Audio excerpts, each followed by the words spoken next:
Šiandien kalbinsime ISMS narį Sandrą Poškaitę, projekto patirk vadovę. Sveika. Labas. Norėjau paklausti, kaip pasisekė projektas.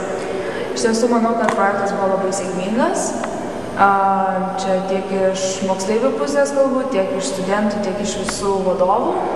Tikrai vienas geriausių tarptautinės mokslumo savaitės projektų. O gal prisimeni kokius įdomesnius įvykius?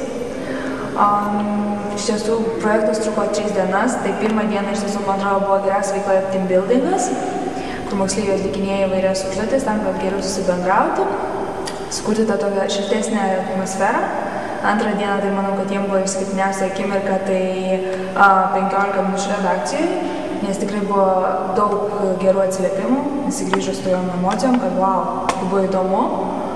O trečia diena, tai tikriausiai buvo įdomiausia, tai filmukai, kurie iš tiesų buvo nepakartojami ir palyginti su praeitais metais labai geri. Tai kokie buvo studentų ir pačių moksleivių atsiliepimai?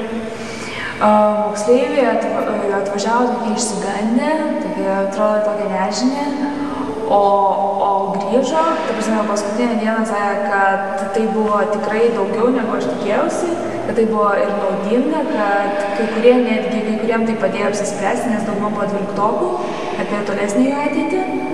Kai kas net kalbėjo, kad tikriausiai grįž mūsų universitetą kaip studentai. O iš studentų pusės, kad daugelis minėjo, kad prisiminė mokyklos laikus, prisiminėm, ką reiškia būti moksleiviu. Ir šiaip irgi įsijungė į tą veiklą, truputį atitrūko nuo universiteto rutinos, tai visi patenkinti. O kitais metais planuojat kokių pokyčių? Aš labai norėčiau, kad šiame projekte dalyvautų daug daugiau žmonių. Ne 20 moksleivių, o galbūt 30, galbūt net ir 40. Kadangi kasmet jisai vis sėkmingesnis darosi, tai daugiau moksleivių apjungsim.